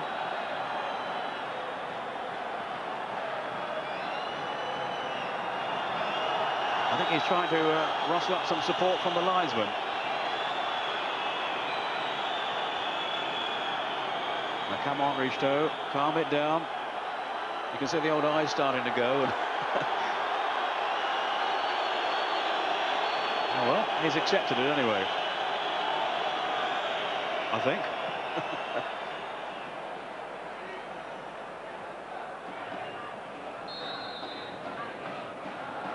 I think he enjoys an argument, Peter. Oh, of course he does. I remember him saying before the Cup semi-final, the World Cup against Italy, he said, we'll win because God is Bulgarian. After they were beaten, he said, so we lost, God is still Bulgarian, but the referee is French.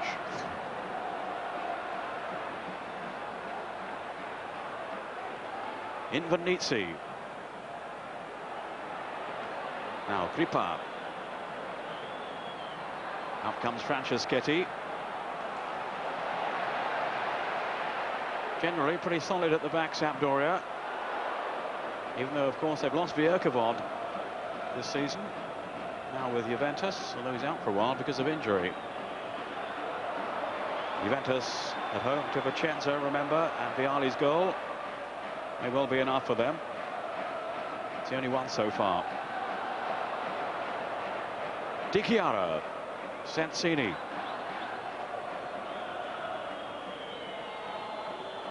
Now Zola, 10 minutes left. Valeri. He can be well pleased with his display this afternoon. David Valeri.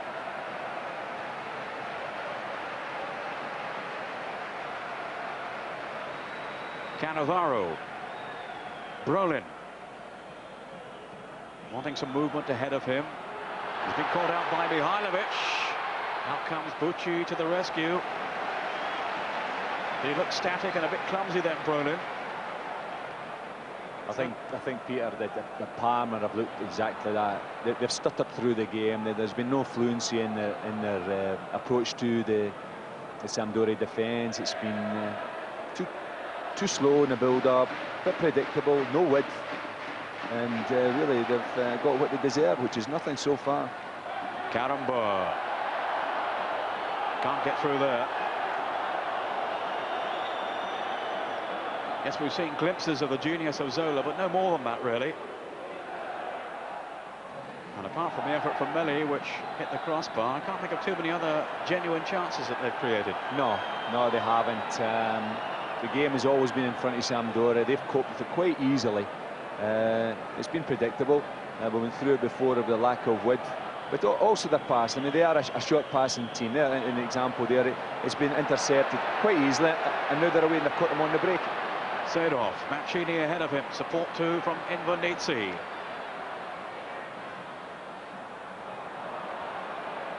Mancini wheels away in disgust at the lack of service in from Invernizzi. Now Stoichkov to sweep it on to Zola. And that's a foul by Valeri.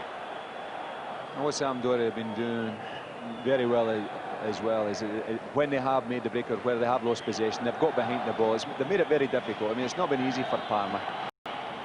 They showed a lot of enthusiasm to get behind the ball. They've got a lot of hard work, and it's paid off for them. They're thoroughly deserved a 2-goal lead. Parma certainly starting the season as one of the championship favourites, along with Juventus and Milan and maybe Lazio. They've won a trophy in each of the last 4 seasons now, Parma. But they really have met their match in Sampdoria today. Those 2 clinical strikes by Karamba. Said, I would think, without question, to be one of the stars of Serie A this season. Here he is now.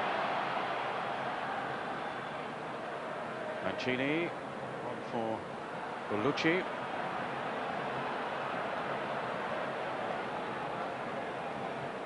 Mancini quite happy to slow it down. Off goes Belleri, trying to plough his way past Apolloni.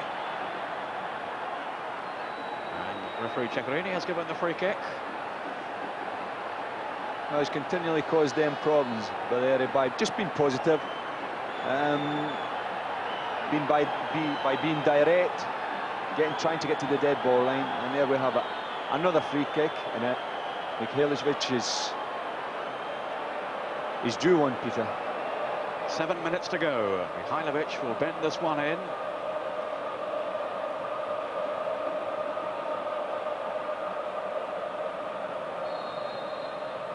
Franceschetti has come up from the back. There's Mihailovic, and it's fisted away by Bucci.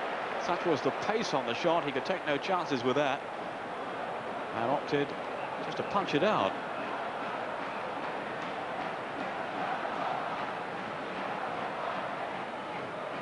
Sedov. Manini. Here's Thomas Brolin.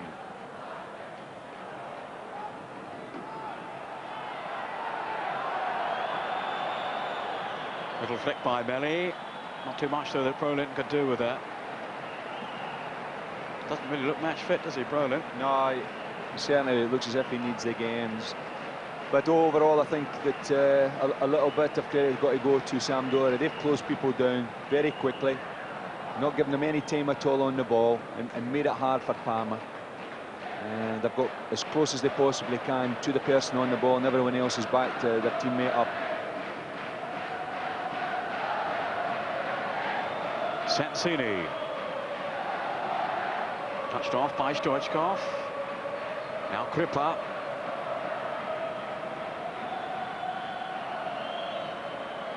Here's Brolin.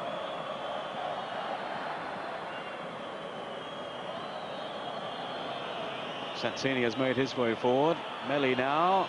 Little chip by him.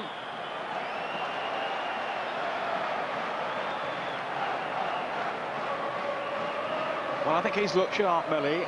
He's certainly come closest to a goal for Parma. But generally, they've certainly lacked something this afternoon, Parma, in their efforts to win away from home against Sampdoria for the first time in Serie A. Don't think it's going to happen today. With 5 minutes left.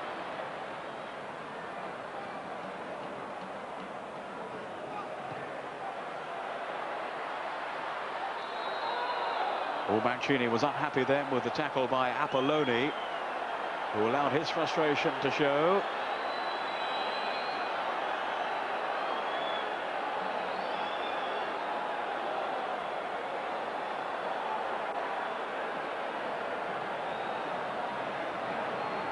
He's kept control well, Ceccherini. One of the top officials in the Italian game. Just wanting a word there with Apolloni about his little tussle with Mancini, who's still looking very aggrieved. Now surely Mihailovic isn't going to try one from here. Sedov, the other Sampdoria player there with him. And here is Sedov. Mihailovic. No flag, but easy enough for Luca Bucci. Trying to launch an attack here for Parma, but he can't do so, thanks to the efforts of Franceschetti.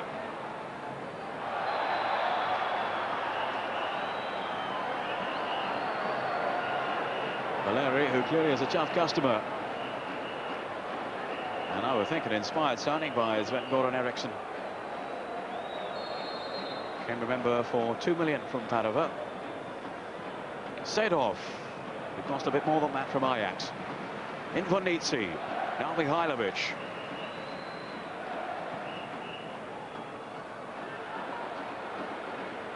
Time here for Apolloni.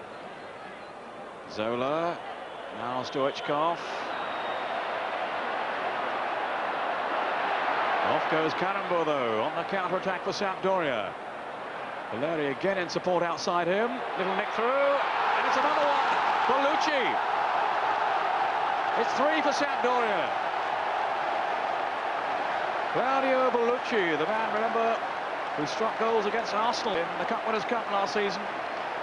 And he's pounced here for Sampdoria to put this game totally beyond Parma's reach. 88 minutes. Bellucci, the substitute. Yeah, you got Bellucci there, a very happy man, but a man who will be as equally pleased as the chap who's made the cross. Valeri's against his old team. He's been instrumental in the third goal. A little bit of luck with the deflection, but you can't take it away from him. There he gets on the overlap, laid down, and he crosses a ball, which eventually gives us the third goal. Well, they've allowed him too much space in there. He's hardly the tallest man on the field, is he, Bellucci? But he's nipped in between defenders, and although off balance, he still managed to squeeze his header into the corner. Ivani has come on for Sampdoria in place of Mihailovic. He won't have too long to make an impact. I don't think it's going to make any difference now, though. Sampdoria surely have the points safe and in the bag. Zola. You begin to wonder now if it's going to be the same story for Parma this season. So strong at home in their own stadium. It's like a fortress there, but when they go on their travels, they just can't seem to string the results together. Not with any consistency, anyway. And they're staring defeat in the face now. Melli can't wriggle clear of Manini and Carambo. Here is Ivani, the former Milan player. Just getting a late taste of the action. No longer guaranteed a regular place in the Sampdoria team.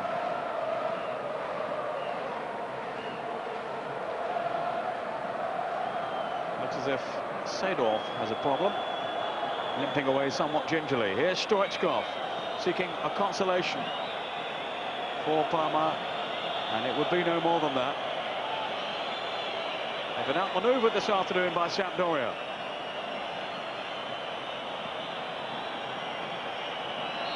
Stoichkov off the post with Pagotto beaten. My word, he struck that with some force then, Stoichkov. I don't think the keeper will be too happy with the wall. I mean, from that position, you would have thought he'd have about 4 men at least, but there's 3 and there is a gap in it. And we nearly gave Stoichkov his moment of glory, because for the rest of his game he's been disappointing. Well, throughout really they've been well organised at the back, Sampdoria. But they were a bit careless then. And almost got punished by the free kick from Hristo Stoichkov. Zola. It's actually been a much better second half, Joe, hasn't it? It is, and I think that's been down to Sampdoria in the way that they've handled the second half. You know, they're 1-0 up. Sometimes you would get the idea that they would come out and just contain and hold what they had, but they haven't. They've been positive, and that's resulted in getting 2 more goals and also keeping the game open. But what they have done, once they've lost the ball, they've got behind the ball, and as we see here, it's very difficult. It's been impossible for Parma to break them down. And there they go away and try and catch them on the break again. Another run by Valeri, who has played as well as anyone today for Sampdoria. He hasn't stopped. Hasn't stopped. Carambo and him, they've continually made runs from the back into the space, and they've been endless moves that have resulted in that, and always a danger. Carambo will take the headlines, I'm sure, but Valeri has been very impressive. Stoichkov. Now Brolin. Hasn't really managed to shine since coming on, Thomas Brolin. And it's all over. And Sampdoria have beaten Parma by 3-0. We were predicting a tight contest beforehand, and it was like that for much of the game. The 2 strikes from Carambo and the 3rd from substitute Bellucci have earned the points for Sampdoria. An excellent result for them. And the crowd here will relish this triumph over one of the championship contenders. Carambo, that headed goal in the first half, and then Such a strong run to earn him the second. And then Bellucci with that final goal to really put the icing on the cake for Sampdoria. And Parma, I think generally overall, Joe Jordan will look back on this game with a great deal of disappointment. Disappointing from their point of view, and also a worry really, because we have discussed the problems that they've had in the past. That they have over the last 4 years been a great team really. They won the UEFA Cup last year and they were runners-up. But that man in the picture there, Scarlett, he has a problem. He's got to really get through this psychological barrier which Parma do have, which is playing away from home. They've ruined their chances in winning the championships in previous years because of their away form. And it's the same team, it's just getting through to them that they've got to really be more positive in their approach to the game, and also the matter of having belief that they can win the games. I'm just wondering about Faustino Asprilla, who appears to be out of favour at the moment. Maybe Scarlett will have to have a rethink about him. Yeah, well, he is a player that does the unexpected. But they had 3 players up front. Let's not forget that the 3 players that Parma started the game with. They were supposed to play up front, but we found that the Stoichkov, he ended up in the middle of the park. They lacked width. Asprilla is certainly an option for them, but you've really got to get more out of Stoichkov. He's a player who has been voted European Player of the Year, and rightly so. He has got ability, and I think you've got to get more out of him than a free kick, which he resulted in hitting the post at the end of the game there. Well, let's reflect on the highlights, starting with the opening goal, scored by Karen Burr, and it was from this corner. Well, it's a great ball in there by Mancini, and what the boy has demonstrated all day. He's positive, even in that 5-6 yard run. He's got in front of his marker, which is Baggio, and he scored the goal. He's been positive in his play the whole game, and that's all you need when you've got a player like Mancini to deliver the pass. That's a great Mihailovic there is put in a great ball there, and the lad, I think if he'd have went with his head, he could have ended up today with a hat-trick. I think a diving header there was in order of the day, and he would have got the second of maybe 3 goals. Well, here was Karen Burr being tugged back by Apolloni, and that's a fine stop by Luca Bucci. I don't think you could fail to be impressed by Karen Burr and his contribution, though, for Sampdoria this afternoon. Well, he showed his strength there. He's held them off. Another run, getting a great ball from Seedorf, and he's got it on target. Keeper's made a great save. But Parma was still very much in the game at this stage, and that's the shot off the bar from Melli, who I think looked the most likely scorer, and then Musi with that shot driven in. Just wasn't going to be Parma's day. No, it wasn't. Melli, this is the type of player. Anything that drops there, he's a goal scorer. He's got that instinct. He'll get it on target. Well, here's the second goal now. This is Balleri. This has been Balleri's game. It's Bellucci actually with the cross there, but how about the run from Karen? But the ground he must have covered. Well, he started the move and he's got on to the end of it. Very positive. He's been very positive the whole game, and he comes out the hero, and rightly so. This is Balleri, who's been doing that right wing the whole game. Gets the deflection that goes in his favour, and Bellucci's there to get the goal that he deserves.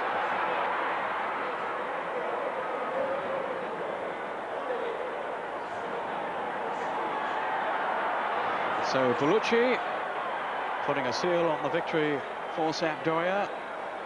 Here was Stoichkov hitting the post at the other end. Well, I've left the keeper no chance there. There's a gap there that a player like Stoichkov will benefit from, and he can find himself a wee bit unlucky that he didn't make his mark there. But really, that was the sole total of his contribution today. So there we are, a comprehensive win in the end for Sampdoria, 3-0 at home to Parma. I'll have the other scores for you in a moment, but in the meantime, I'll hand you back to Liam Brady with James Richardson. James? So once again, another home win between Sampdoria and Parma. Liam, you were just saying you think Parma really played into Sampdoria's hands in this game. Well, it's so important to get the first goal in any game, and I thought the first goal gave the Sampdoria, such a young side, a great lift, and they were confident after that. But really, Parma, I think Joe mentioned it in the commentary, were predictable. They were slow in their build-up, and their passing was really awful. And Sampdoria nicked the ball time and time again. and were very, very dangerous on the break, and they went to score another 2 goals in the second half. Right, they just seemed to shift up a gear in that second half. Yeah, I was very disappointed with Parma. They looked dispirited. They didn't react in the right way. Whereas Sampdoria, being such a young side, were very, very impressive. They worked hard for one another, and Karambu will get the headlines for 2 smashing goals. Okay, well, excellent stuff from Sampdoria. Let's check up on all the rest of the final scores now with Peter.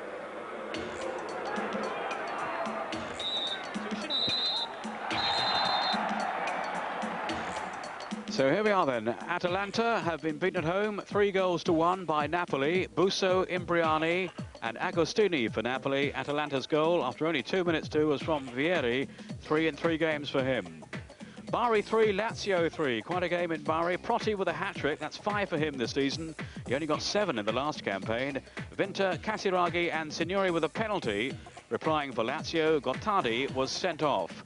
Fiorentina 3, Cagliari 1. Baiano with a couple there for Fiorentina. And Amoruso own goal at the other end, Cagliari's strike. Inter 0, Piacenza 0. Disappointment there for Paul Ince's team. Juventus have beaten Vicenza by the 1 goal scored by Vialli on 21. Padova 1, Torino 1. Benedini for Torino. And the equaliser for Padova from Creek. And it's Udinese 3, Cremonese 2. Bierhoff with a couple there for Udinese. And Poggi and Cremonese's goals from Maspero and Floriancic. So at the top of Serie A, as we look at the table there, Juventus, the champions, out in front ahead of Lazio and Napoli, both on 7 there. Fiorentina now up into 4th place on 6 points, along with Milan, who play tonight, Udinese and Sampdoria now on 5. Top scorers, Proti then with 5, and a whole cluster of players on 3, including Karamba, the man who was so outstanding for Sampdoria this afternoon. OK, that's it from Joe Jordan and myself. Well, there you go. It was 3-0. We said all the way through that really Parma have to start winning these games. Is this another bad year for them in prospect? Well, in the evidence of the day, James, I would say they were going to struggle to be title contenders. They were dispirited, they were predictable, and they didn't like the blend up front with Zola, Melli and Stoichkov. Whereas Sampdoria, I suppose they're going to be hoping for a UEFA Cup place, and on the evidence of the day, I think they've got a real chance of getting it. OK, they do look a bit more enthusiastic than last year. Absolutely. There's youth there, and with youth, that brings that new enthusiasm. Okay. Thanks very much for joining us today, Liam. Enjoyable afternoon it's been. Make sure you join us on Tuesday evening when we have our next show, Tuesday at midnight indeed. We have Mezzanotte, Roma against Milan. Then on Saturday morning, we'll be back with Gazzetta, and that'll be at the usual time, 11 o'clock. Then Sunday next week, probably Parma against Fiorentina. Right now, that will leave you with the atomic Mr. Karamba.